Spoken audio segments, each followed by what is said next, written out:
Welcome back to Management 2020. The purpose of this video is to talk about the purpose, use, and structure of memos in business communication contexts. So we'll talk about the purpose and use of memos, and then we'll look at the general structure of a memo and compare that to a direct or welcomed message versus an indirect and unwelcomed message. So in general, a memo serves as an official communication within an organization. So different from email that can be more informal, the memo kind of serves as a company or organizational record of things like announcements, policy changes, or even just sort of general messages that are sent out to the whole organization. So they tend to have more of a formal sometimes even more of kind of a legal status within the company. And so there has to be more thought put into them and their purpose. They're not used as much as email, obviously, but they can be helpful when we need to communicate an official message. They are more top-down. So what that means is they're usually from someone in a higher position to a group of people in a lower position. So they're a way for a company to officially share information with a group. So usually, unlike email that might be one-to-one, and sometimes email might be from someone in a lower position to someone in a higher position and vice versa, memos are only generally top-down, and they're usually one person or one group of leaders to the group of people that they supervise. And they tend to have a more objective tone. It doesn't mean that they can't celebrate things, they can't announce things, but they do tend to have less personality, maybe, than an email would. So a general structure of a memo is a header section, followed by a body section. And most of the time, a memo is going to be one page or less. And if a memo needs to have more information than one page, what will probably happen is that additional information will be created into a document or posted on a website, and the memo will link to that extra document or that website, or if the memo is sent through an email, let's say, please look at these additional attachments that have more information. So we try to keep it concise. Generally, it's one page. In the header section, we're going to see the title memo or memorandum. And that is kind of like this official stamp that says this is not just regular communication. This is something more official. This is maybe something important that you need to pay attention to. It's going to have the date. It's going to have the people that it's being sent to and the person that it's being sent from.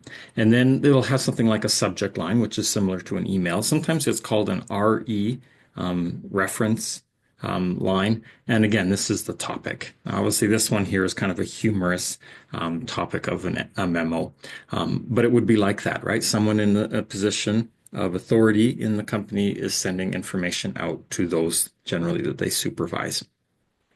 And it's about some kind of announcement or important information that everyone needs to receive.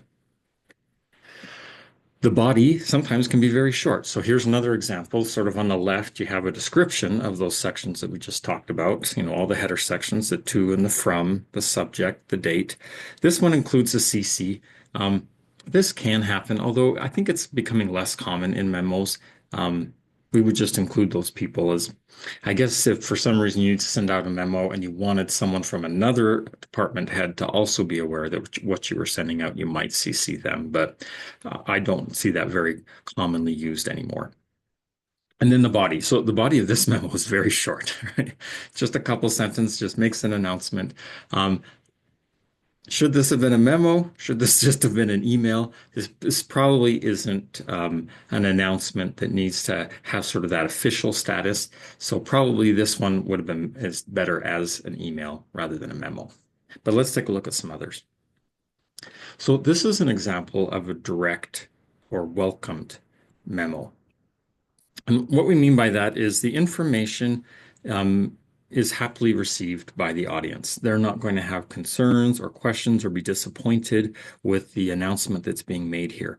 If that's the case, we can be much more direct and state the purpose of the memo earlier in the message. So if you want, you can pause and read through this one. But we have our header section again, right? The to all staff from, and again, it's probably going to be someone that has a leadership position, and then the date. Now the subject is please welcome this person to this job. Okay, and so then that's how the memo starts. Please join us in extending a warm welcome to this person who starts this day in this position. And then the email or the memo might have some additional background information to help. So it tells us a little more background of the new employee, what their roles in the company will be, and then it sort of ends with this, please show your support. So really what we can highlight here is the most important parts is the purpose of the memo is listed in yellow there.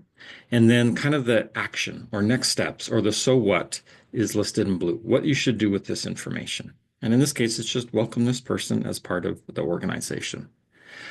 Headings can be useful in a memo. Bulleted lists are very common. Something that helps readers skim the message quickly and find the information that they might need from the memo as easily as possible. And those who want to read more carefully, we've got full sentences for them, but it allows for both ways of reading, skimming and careful reading. But because this message is welcomed, no one's going to have, hopefully, any concerns with welcoming this new employee. We can state the purpose very clearly from the start. Here's an example of an indirect or unwelcomed message. This may be disappointing news, information that the audience probably will not receive very happily. So because of that, generally this type of bad news message is structured a little bit more differently. So we still have the header, which is very similar, right? To, in this case, all staff, from the director, the date, and then the subject says the topic, but it's a little bit unclear, right? It just says update rather than saying what the update is. And again, this is because we know that this could be anticipated as negatively received news. So we want to build up to the bad news. So they start off with what's called maybe a buffer. A buffer is to provide some kind of neutral or at least hopefully kind of welcomed information, a topic that everyone can understand and relate to.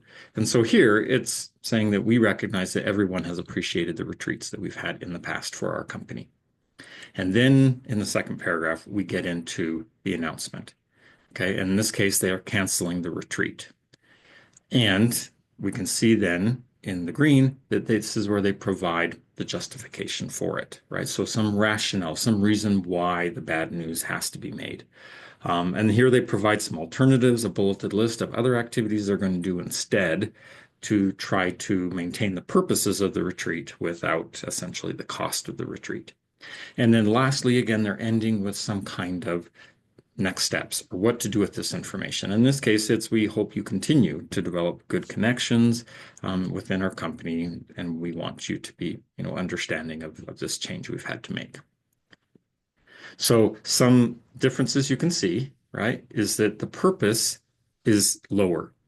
It comes after the buffer, and we include more rationale to explain why we need to make this change. In this one, we didn't really provide a rationale for this new employee. Why do we have to hire this new person? It's welcomed news. Nobody's going to be questioning it. So we don't really need to provide that rationale or the reasons to justify the announcement. But when it is bad news, we're more likely to have to provide reasons to explain why we have to make this announcement. But both of them are going to end with this invitation to take this information and use it. And it's whether it's to welcome this new employee or whether it's to adjust to not having the retreat and using these other opportunities to build good connections within the company. So in this video, we looked at the purpose and use of memos, and then we talked about their general structure and contrasted welcomed memos, direct messages, where we can be clear about the purpose, and indirect or unwelcomed messages, where we have to sort of embed the purpose, maybe with behind a buffer and some rationale to sort of soften the shock or the disappointment of the bad news message.